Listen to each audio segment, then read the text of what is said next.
Hi Wolves, in this video I'm going to show you how to make a melodic bass song with 2 drops, 1 melodic bass, and 1 dubstep. The first drop sounds like this.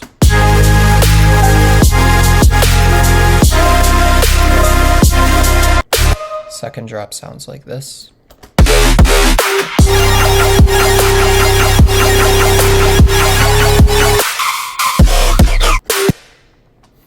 In this video, I'm going to show you all of the different instruments and tracks and drums and samples and processing that go into making a song like this. I'm going to show you the whole project from start to finish, kind of my thought process that goes into the different things that you do when processing all of this to turn it into a finished song.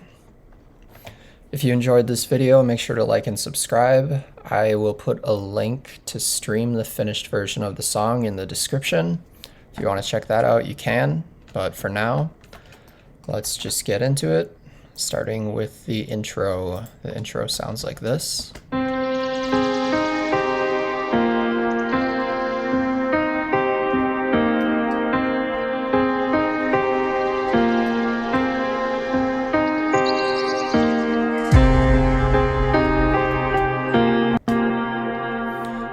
So it's a super chill intro. The main lead is just this piano. That's the main lead throughout the first half of the song. Piano is always super chill, especially in this genre. You really can't go wrong with it if you're trying to make melodic bass or just a chill intro to your song. To keep it kind of evolving, halfway through the intro, we add a low note. It's just the fundamental or the root. C, it just is the long note, and then again we change it and we add another C, this time a few octaves up, just to kind of keep it changing a little bit throughout the intro. There's some ambiance, some glitches I made, and a band pass. I made this with Spectral Resonator and just put it on the drop and then just recorded the output. This is basically Spectral Resonator and a phaser. Some birds, some low impacts, really short. It's short because it's kind of competing with the lows in the piano and the bass, so I just kept it short, but you can have a really short impact, especially in your intros, and it's fine if it overlaps a little bit with your bass. Sometimes you need that extra mud in the low end just to give the song some impact. It depends, but usually it's alright in the intro. A little bit of white noise layers. The bass in the first verse sounds like this. This is a pretty simple patch I made in Serum. It's just a saw wave, a little bit detuned, a little bit of randomness. 100% randomness, a low-pass filter that is being controlled by the envelope, and a 4-bar LFO. 4-bar LFO is just barely moving the cutoff, but it keeps it changing a little bit. The effects is just tube distortion and then a notch filter. The notch filter is controlled by a 2-bar LFO. So the 2-bar LFO controlling the notch, the 4-bar LFO controlling the low pass gives it just a changing sound over time. So I can play just one note and it'll still sound like it's changing. It's kind of a good trick just to keep your bass interesting. I'm cutting out the mids of the side information, like the middle of the frequency spectrum, so the low mids are wide, and then anything in kind of the mid-range is mono, and that's because the mid-range of the piano is wider, to hopefully avoid it getting too messy. Some tonal ambiance, just to fill out the frequency spectrum a little bit more. It's pretty quiet. The vocals in this song are really simple. This is what they sound like.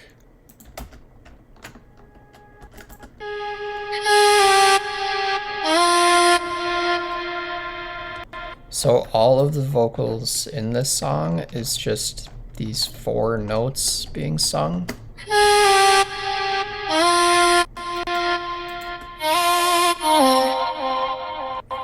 And then it's just using different processing to keep it changing a little bit throughout. In the intro, there's just a G sharp with a lot of reverb on it, and then it's reversed.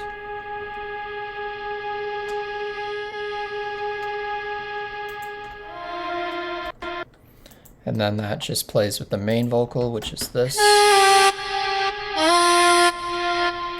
On this one, I'm using delay and reverb, and using an envelope follower to control the dry wet of the reverb and the delay. So as it's louder, it's turning down the dry wet of the delay and the reverb. But then as it's quieter, as the vocal is done playing, the delay and reverb go back up. So you get the best of both worlds. You get to hear the vocal clearly, and you get the delay and reverb. And then that just continues all the way through the build. Halfway through the build, we add another vocal. It's the same vocal, it just has delay and echo on it.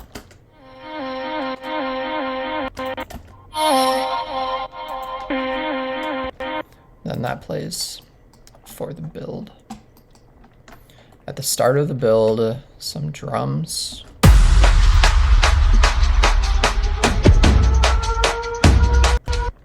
Some cinematic drums, just some percussion with a lot of reverb on it. A downlifter. Clap with a lot of reverb. I am using Ghost Sidechain. So there's this track that has the kick, but it's turned off. And then I'm still sidechaining to this because I didn't want to sidechain to like this right here. You don't want to sidechain to that. You would rather sidechain to this. So that's why this is turned off. All the processing is being done here on this loop, which is just cinematic drums and a clap. And then halfway through, there's just this other clap with reverb. And then a snare. So it's just this really quick snare. And then I'm using shifter and EQ to pitch it up. It's being pitched up, and then there's a really aggressive bandpass. It's moving up the frequency spectrum.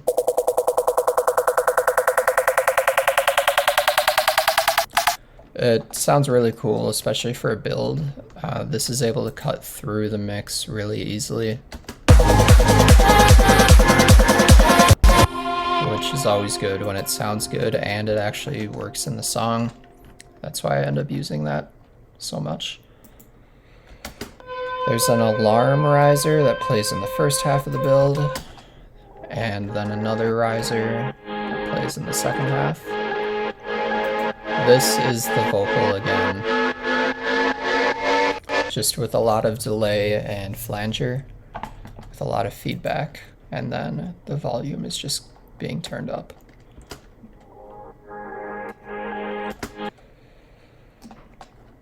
And that's it for the build, so that whole section of the song sounds like this.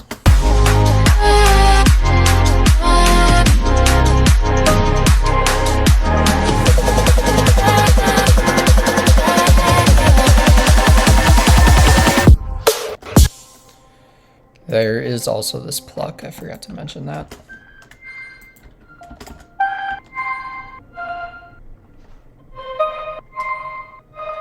If you want to see the processing for this pluck to see how I made it, I have a YouTube short on it.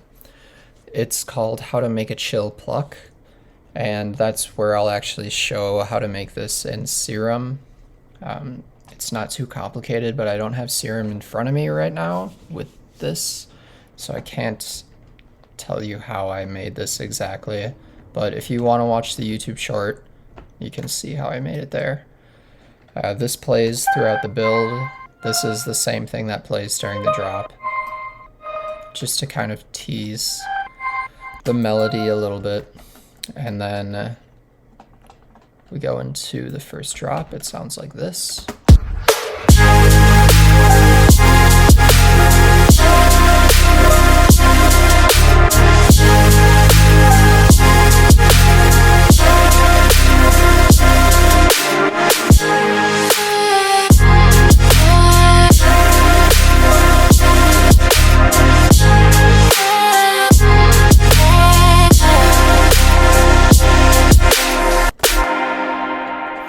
We'll start with the drums.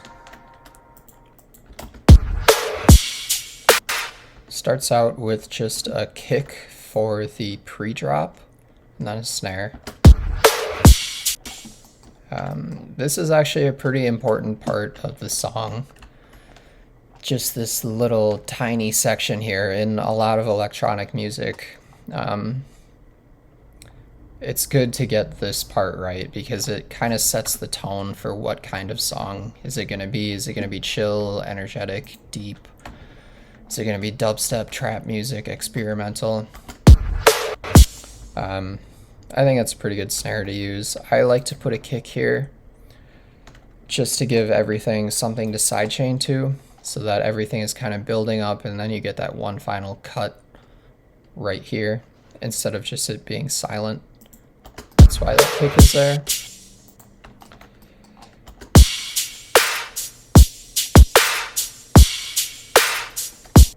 Pretty straightforward drums. A little bit of erosion on the kick just to give it a little bit of white noise. That's what it sounds like with erosion all the way up. Pretty standard snare with a little bit of reverb on it, cutting the side information on the lows. For the percussion, there's just a crash and a shaker.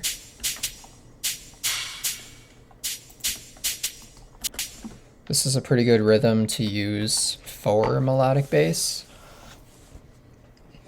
for the shaker.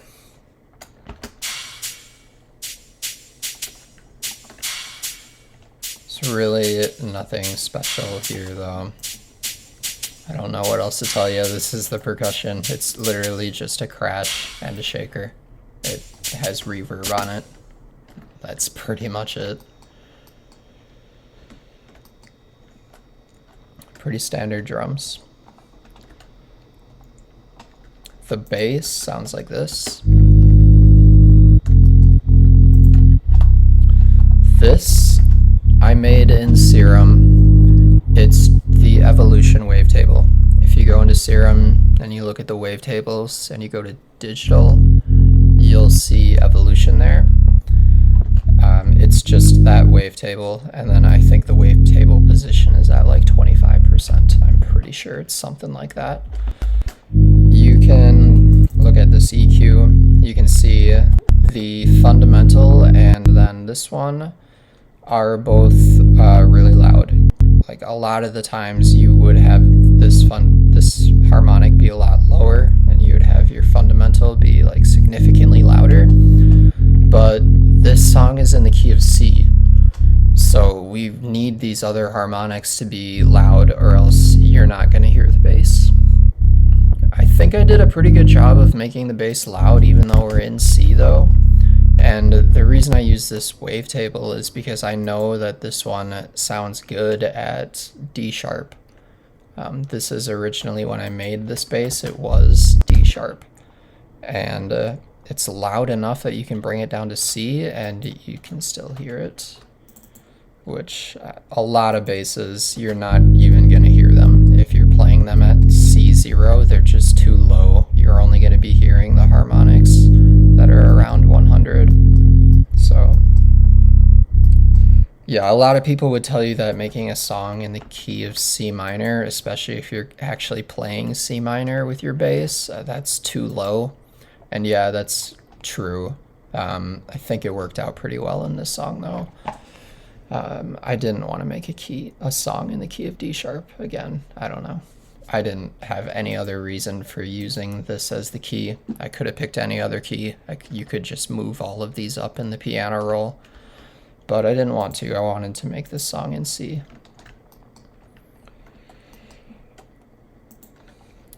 This is the main lead for the first drop.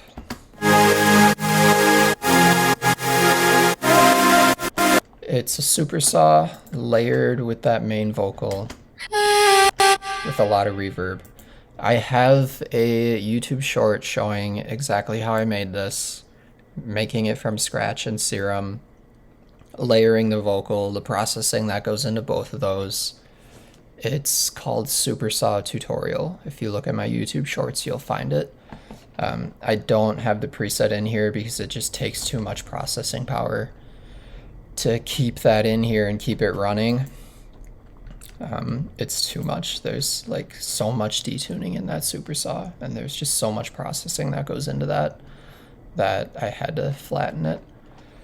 But it's mostly just a saw wave that's detuned, and then you got these vocals here.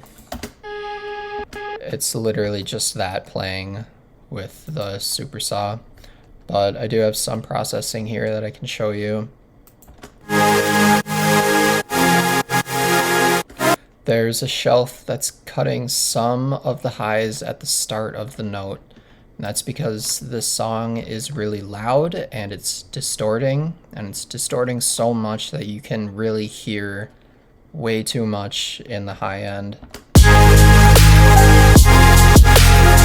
And so I'm cutting it out. It's really the start of these notes, you can hear the EQ moving around. You can hear like that low pass and the high pass moving around, which you don't really want. You don't really want to hear that because it just sounds like a phaser.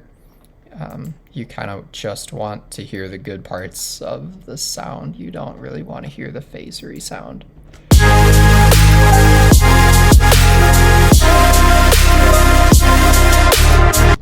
I still think that there's too much. Really, I would have maybe cut more of it, but it's okay.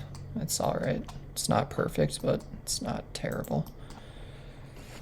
Halfway through, we are using EQ automations to bring it down, cut the highs, so we can make room for this vocal.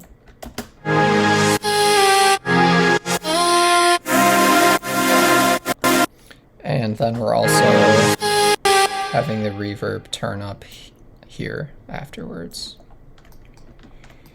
The pluck plays at the same time.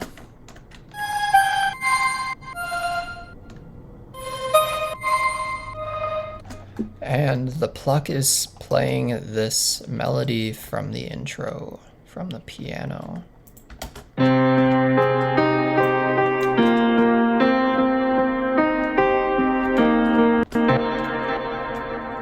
So the pluck is playing that, and then the supersaw is just playing this part.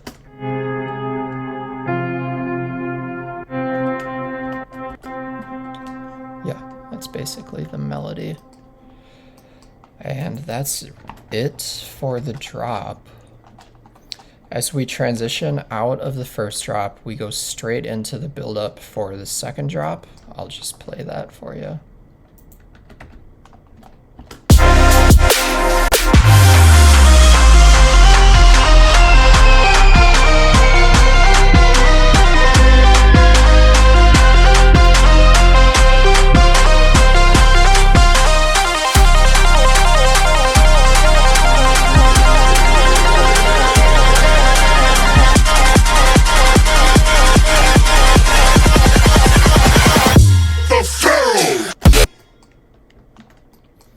So to transition into this, at the very start, we have a low impact, super deep bass slide with a reverse. We have a downlifter, which is also reversed before the end of the drop. This downlifter has like a gain automation or a gain LFO on it. You can see every quarter note, basically the gain is turning up. There's probably some EQ automations in there too. This type of thing is really good for melodic bass. At house music and techno, this rhythmic stuff it's perfect for this type of music. Yeah, it's good to know. Then it reverses again before the build. Similar processing for the drums, cinematic drums. The kick doesn't start until the very end this time. Still using a downlifter to transition halfway. That same siren at the first half.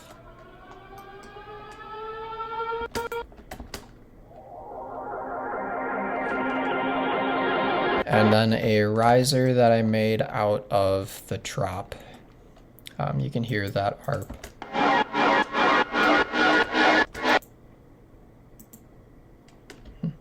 Yeah. But this is basically the same thing as the first riser in the first build. You just slap delay, a flanger on whatever you want to make a riser out of. And then add some white noise, some automations, turning up the feedback, and you can get something like this.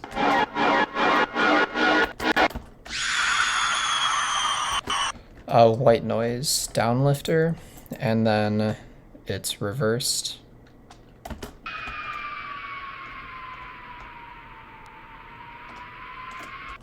And then right before the drop, it's a little bit more pitched up. The leads here, there are two build leads.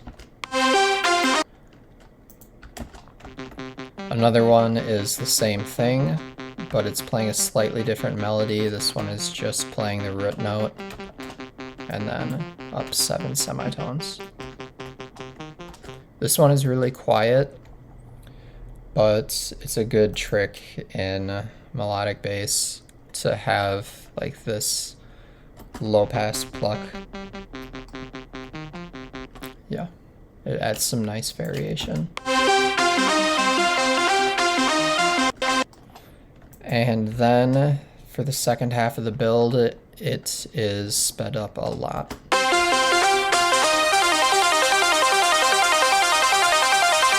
I had a lot of trouble getting the MIDI for this figured out. I knew I wanted it to go really fast at this point, but I couldn't figure out how to transition from this into that. And the way I did it is these, what are these? 16th notes that are playing here. They play right before this part of the build, and they play 2 different times before then. So the reason I'm pointing that out is because you've already heard this now. So when it starts going really fast here, part of you is like, oh, I've already heard this. It's just repeating this thing. That's what a lot of songs do in the build-ups. They just repeat this part over and over again.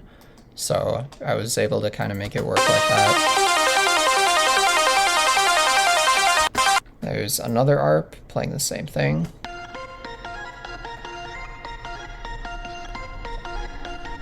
This one has Redux on it. And then it has a low pass envelope.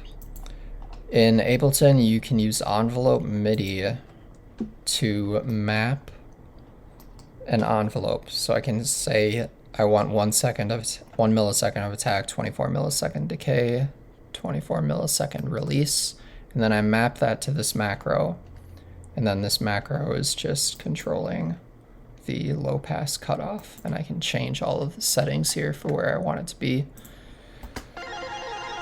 I like to do that after Serum sometimes, because in Serum usually you got your own stuff going on in there, But then if you add anything after that, now like the low pass and serum is basically being overridden by Redux. I mean, if we didn't have this here, there's probably a low pass and serum. It doesn't look like it here though, because we're slamming it with Redux. So we run it through another EQ here, using the envelope MIDI. Then delay and reverb, EQ automations to bring it in during the build, cutting the lows of the side information. Yeah, and it's layered with that supersaw from the first drop.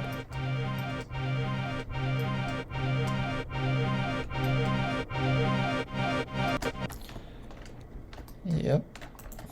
I'll play the build here, the second build, and then I will just let it play the second drop also.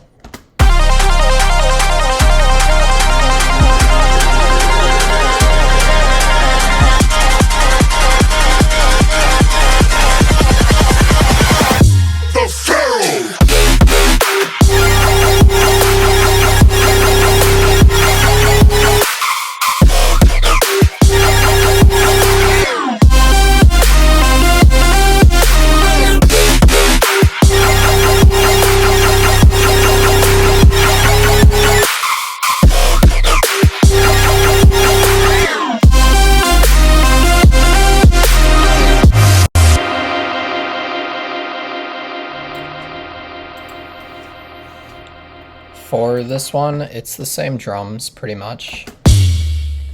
There's one tom that slides down. This is pretty good for dubstep. Right before the drop, a tom. Like I said, this part of the song is actually pretty important. There's a crash, same crash that plays during the drop, just to add some texture to the tom. Then one more crash. This one plays with the vocal, just to give a little bit more white noise to the vocal. And then the rest of the drums are pretty similar. This is the same kick from the first drop at the beginning during this downbeat section. There are two kicks that play with the bass to kind of give the bass a little bit more punch. It's the same kick, just a lot of distortion. It's the same snare. I ran the drums through grain delay to create some glitches. That's what this layer is.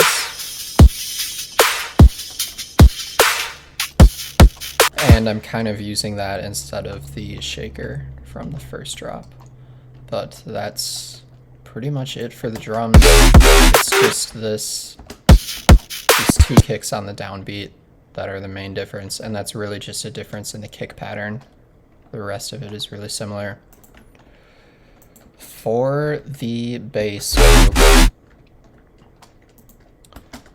there's this heavy wub. I have a YouTube short, I think it's from like 6 months ago. It should be called Heavy Wubs. I'll show you how to make this, but I just flattened it to audio, put a saturator on it, erosion, and then cut the lows because we're using this as the sub bass to give it a little bit more punch. Then a fourth of the way through, there's another bass. It's pretty similar. It's just the shape is a little bit different. There are 3 notes here instead of the 2 to give a little bit more variation, even though the sounds are changing. If it was just these 2 notes again, it would still be a little bit repetitive. This just changes it a little bit more when we split that second quarter note into 1/8 notes, but it plays with the same sub. The main lead in the second drop is this.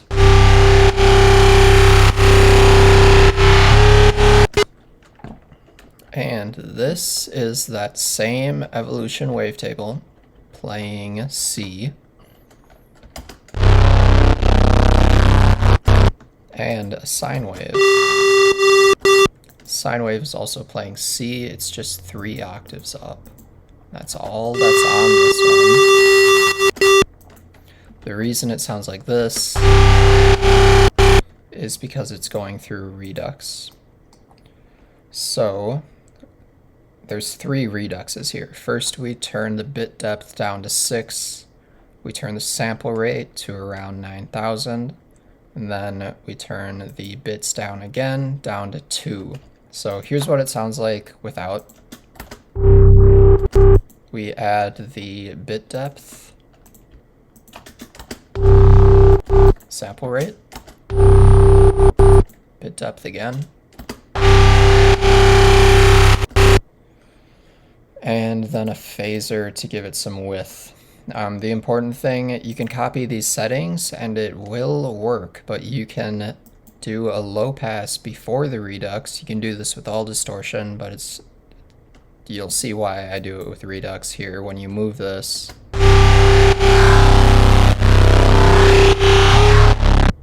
you can get a totally different sound just by changing the cutoff.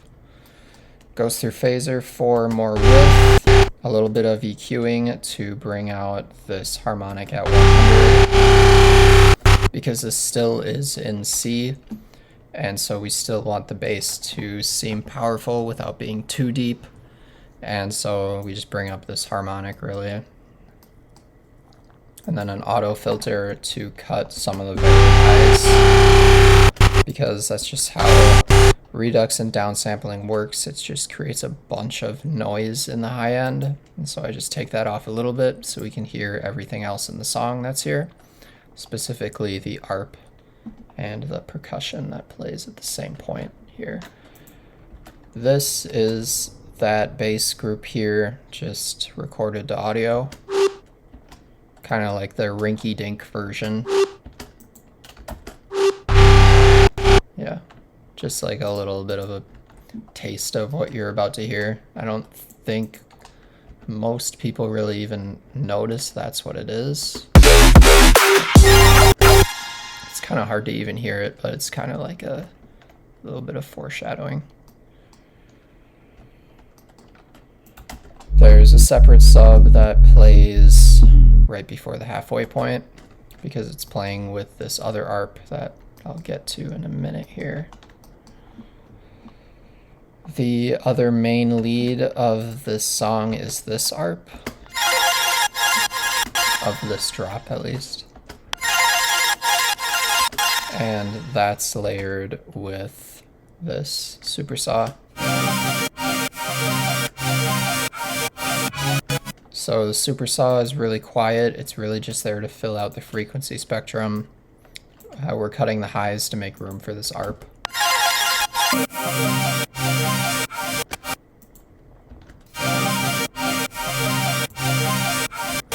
And there's an EQ ducking at 391 because that's where this sine wave is playing in the bass. So we're specifically ducking that frequency. There's another layer, kind of like the secret layer, that plays along with the arp.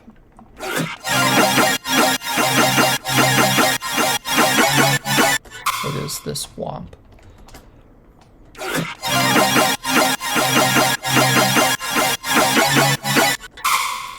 And on that womp we have an envelope follower, which is mapped to this group, which is the arp and the supersaw. So you'll see we're ducking this frequency, but it's only ducking when the womp plays.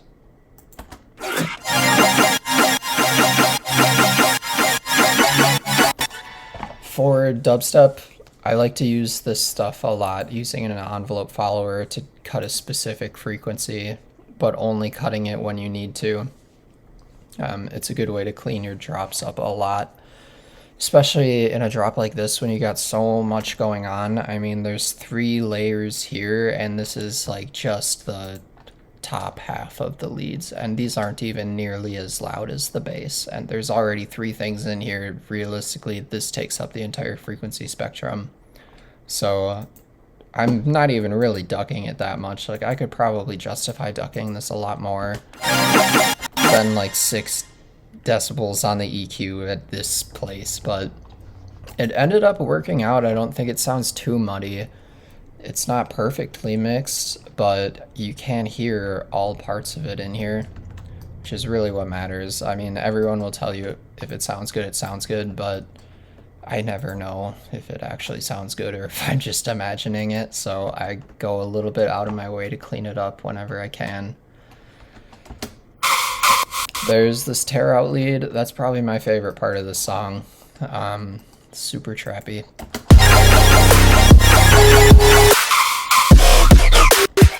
I have a YouTube short on how to make this. It's called How to Make a Tear Out Lead. It's pretty simple. It's just saw waves. It's like 3 saw waves, all with 16 voices, pretty much fully detuned. And then there's 2 MIDI notes being played. It's like D and E. Maybe it's C and D. I don't think it is though. But yeah, you play 2 MIDI notes. That's the main trick. And then 3 super saws, just super detuned, of course. And then you freeze that, bounce it to audio so you can get a reverb layer. And then that just plays at the same time. I just fade it in so that you're hearing the actual lead. And then if you really want it to be loud, you do reverb before the saturator. It's really easy to get too loud. I spent a lot of time mixing this just to get it to sound right. It's not perfect, but that's alright. It really just has to sound like detuned without being too detuned. And then there's some EQing and some automations to clean it up, because I do want to be hearing it here, but you don't want the reverb to continue for like 5 seconds.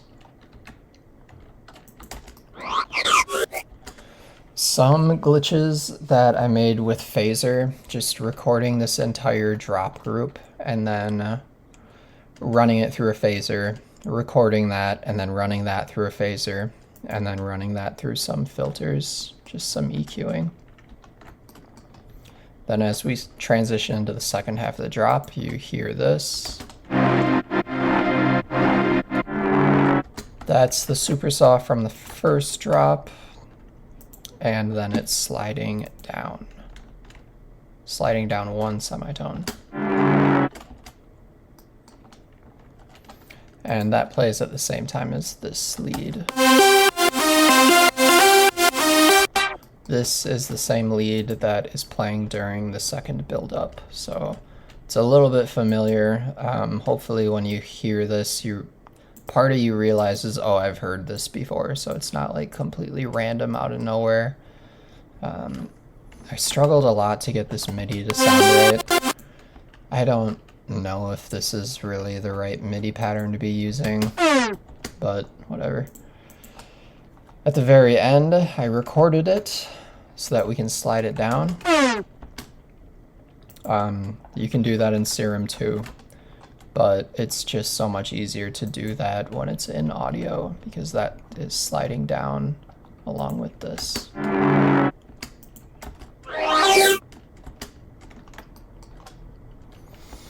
For the second half of the drop, it's really the same. It just repeats. I'm trying to think of anything in here that is different for the second half. I don't think that there is anything.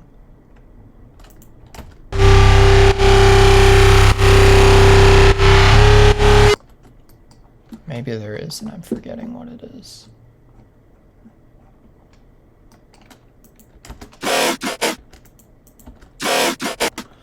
Alright, I guess the second half is just the exact same as the first half.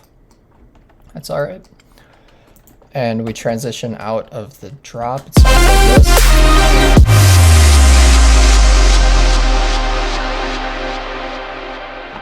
And then the song just ends. So we have the same impact, same downlift, same white noise ambiance from the intro, even the piano and the tonal ambiance. That's just to give the outro a little bit of character, because it runs through a washout. So this washout is just turning up the amount of reverb. One thing that's good to do is map the on-off of your effects to the macro as well. If we look at this, we can see that the reverb device on starts at 1. So as soon as I turn this up at all, it will turn on, but it's still off when it's at 0. Even if the dry wet is down all the way. This kind of applies to more like distortion effects. Anything that if it's at 0% dry wet, it's still having an effect. It's better to map it to turn off. This verse group, everything that's in here is just the effects and the verse leads, like the piano and the respace. That's all going through Ozone. On here, we're just doing dynamic EQing, imaging, controlling the width a little bit, and a little bit of multiband saturation to saturate the width a little bit. It's the same with the drums. The build drums and the drop drums all go into the same group. That group has an Ozone on it, and it's just doing dynamic EQing, imaging, saturation, and then subtractive EQ dynamically. Then that is the same thing for the drop group. No, it's not. These didn't all go through the same Ozone because they have different sidechain. The drop bass isn't sidechained to the snare. Everything else is, but not the bass. But the second drop, everything does go through Ozone, and we're just doing the same thing. It's just imaging, saturation, dynamic EQ. It's pretty much mostly what I use Ozone for. On the main channel, there's Ozone, and it's just doing dynamic EQ and then a clipping. A lot of dynamic EQ. If you have Ozone, you can try using the stabilizer and then just cranking it all the way up, and it will basically kind of just EQ your song in the most generic, boring way possible, but you can sometimes get cool sounds out of it, or at least interesting, different results. I totally forgot I had this on the song until I was like 90% of the way done, and then I decided to just leave it all on here because this is doing a lot. You can see it's boosting at like 6 decibels on the EQ.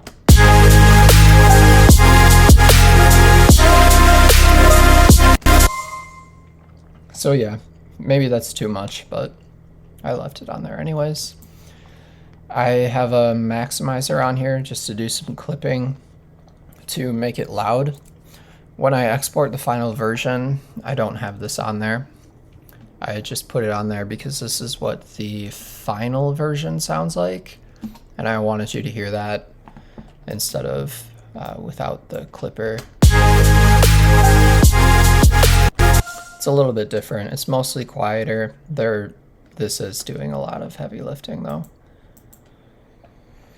And that's it for this one, folks. I am gonna let the second drop play out, and then I'll let the video end.